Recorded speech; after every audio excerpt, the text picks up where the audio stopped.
Nabi kata bangkit pagi, bangun tahajud 2 rakaat, Allah akan membezakan kalian dengan orang lain.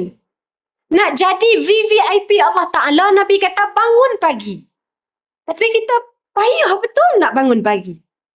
2 rakaat tu terasa susah betul. Kenapa berlaku macam tu? Kenapa?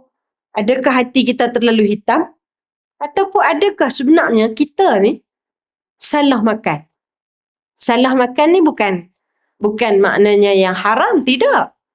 Mungkin kita salah makan benda syubhah. Pasal hari ni orang makan segala benda boleh makan. Asal viral je beratok panjang. Pisang cheese viral, beratok.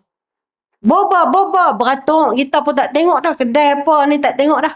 Tak tengok masak tu tutup aurat apa tidak. Ini dia panggil warok pada makanan, kata ulama. Yang akhirnya bukan kita orang jahat, tapi makan yang kita makan itu menyebabkan badan kita jadi berat. Jadi tengok, perhati. Kita hari ni makan halal, duit kita halal. Cuma ulama kata, ni makanan yang kita nak makan. Sebab itu tengok tok guru kita.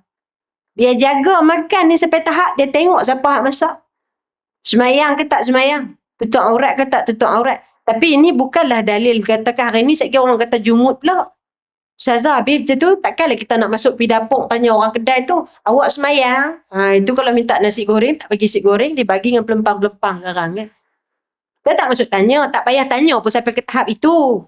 Tapi tahap kita kata apa? Nak jaga tu warung tu.